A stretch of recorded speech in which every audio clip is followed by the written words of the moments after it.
Rome wasn't built in a day, but it did fall in one. Well, 476 to be exact. And while you've probably heard about the role of barbarian invasions in toppling the once mighty empire, there's a much more insidious villain behind its demise: money.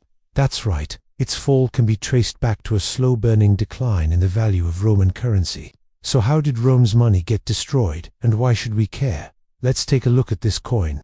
It's a silver denarius, minted around 200 AD, during the reign of the Emperor Septimius Severus. On one side is the image of Minerva, the Roman goddess of wisdom and strategic warfare, while on the other is the emperor himself.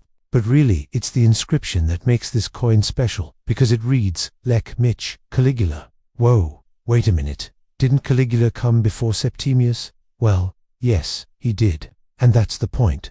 This little coin from over 18 centuries ago shows how deeply rooted the Roman people's trust in their currency was, in their perception of their leaders. For most of its history, the Roman Empire had one main coin called the denarius, which was made mostly of silver and worth around 2 months' wages for an average Roman laborer.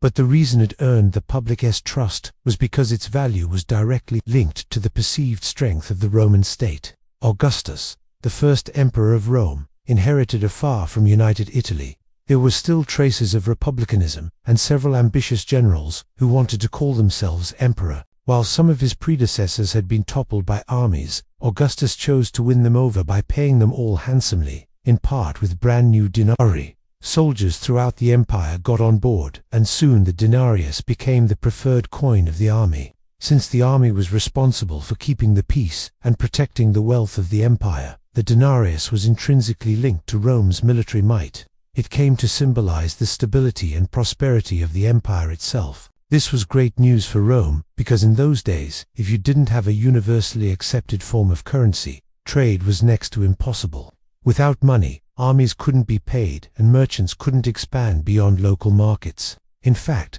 the denarius became so popular that surrounding states tried to imitate it and even counterfeit it. By the 1st century BC, Greek and Celtic rulers started producing their own silver coins bearing images of Roman emperors and the word denarius stamped on them. They even mimicked the weight and size of genuine Roman coins down to the reading along the edge.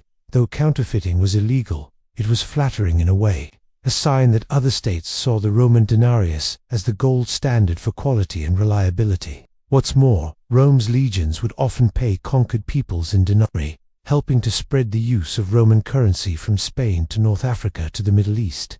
Eventually, nearly every major city in the ancient world had a supply of denarii in circulation, making Rome incredibly rich. You see, for most of the Republic and early empire, Rome was a creditor nation, meaning it got more money coming in than went out. This was partly because of its vast holdings of land, especially in North Africa, where it grew wheat and owned mines, but it was mostly because of taxes. Roman subjects were required to pay taxes to the central government, and the revenue from these taxes was what minted into coins. The only problem was that eventually the cost of maintaining such a massive empire, including paying armies to defend it, became too expensive. Taxes didn't cover expenses anymore, and the coffers of the Roman treasury started to run low. Now, when we hear about money being devalued today, we think of a country's central bank manipulating its digits on the screen. But devaluing currency isn't a modern invention. It's something empires have been doing since the time of Rome. In 238, the emperor, to try and boost the economy, minted a new denarius, the Antoninianus, which was made of less valuable metals like copper and bronze. Then there was the quinarius, which was half a denarius and made mostly of bronze. The idea was that by introducing cheaper coins, people wouldn't mind paying higher prices. Now, because the denarius was still around, this caused widespread confusion and people lost faith in Rome's currency. People also realized that they could make a lot of money by counterfeiting these cheaper coins, and people did. Soon after, the antinuus and quinarius were withdrawn from circulation and the denarius was restored. This would happen again in the 3rd century, when Rome was hit with a series of overlapping crises, one of which was a massive economic collapse. To make matters worse, the reigning emperor at the time was so incompetent that he didn't realize Rome was getting robbed blind. For the next 70 years, Rome was ruled by a string of emperors who died violently, some assassinated, others beheaded or poisoned. The situation was so dire that the Senate refused to accept any emperor's wife, unless she was brought in under a guard, fearing that the emperor's enemies might poison her so that the current ruler would die without an heir.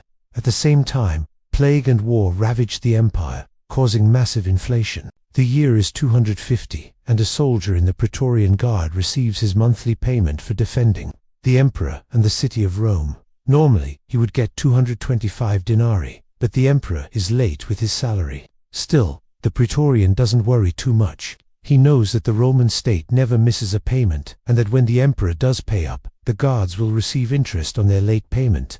The amount owed will be added up, and another 15% will be tacked on. Only this time, when the emperor pays up, there are fewer coins in his purse. Rome's treasury has been depleted, and it owes its soldiers even more money. By the end of the year, inflation has taken hold, and each soldier only walks away with 170 denarii, a full 55 less than they should have gotten. If this keeps up, he worries. How will he support his family? What about buying new armor? Or maybe retiring someday? What if he gets injured in battle and needs to pay for medical treatment? The Praetorian Guard isn't worried anymore. Now, this may sound like a story about a soldier getting stiffed by his boss, and to him, it is. But from the perspective of the Roman Empire, it's a huge deal. You see, until now, the Roman state had always honored its debts. Paying back the full amount plus interest was a cornerstone of Roman law and culture. But in 250, the empire was in the midst of a brutal civil war that had raged for over a decade and showed no signs of letting up. From 235 to 284, 29 emperors were either killed or deposed, including 8 in just 1 year. 260, with assassinations, palace coups, and civil wars dominating the headlines, it seemed like every man was for himself. And if the Roman state couldn't even honor its debts, let alone pay its soldiers, why trust it with anything else? By the mid-3rd century, Rome was in total chaos, earning it the name the crisis of the 3rd century. Soldiers across the empire deserted their posts. To make things worse, outside invaders sensed weakness and took advantage of Rome's disarray to conduct massive raids into the empire's territory. And by the end of the century, things had gotten so bad that the emperor was forced to abandon Rome's northernmost provinces, giving up on defending them entirely. So where does our story of the Praetorian Guard leave off? Well, the Emperor Diocletian ascended to power in 284 and immediately tried to fix the damage done to Rome's finances. He knew that if it went on like this, Rome would have to devalue its currency even further, which would cause even more economic havoc. So he decided to stop the bleeding by introducing a new currency, the But instead of making it out of base metal, he made it out of gold. In theory, this would stabilize the price of Rome's coinage. In practice, the Antoninianus ended up becoming the most important currency of the late empire. But by then, Rome's economic problems ran deeper than its currency. And though it would survive for another 200 years, it would never be as strong as it once was. In the end, Rome's economic collapse gives us a clear lesson about the importance of tying currency to a stable standard. If not, all the shiny metal in the world won't save you from disaster. A special thanks to my supporters for supporting this video.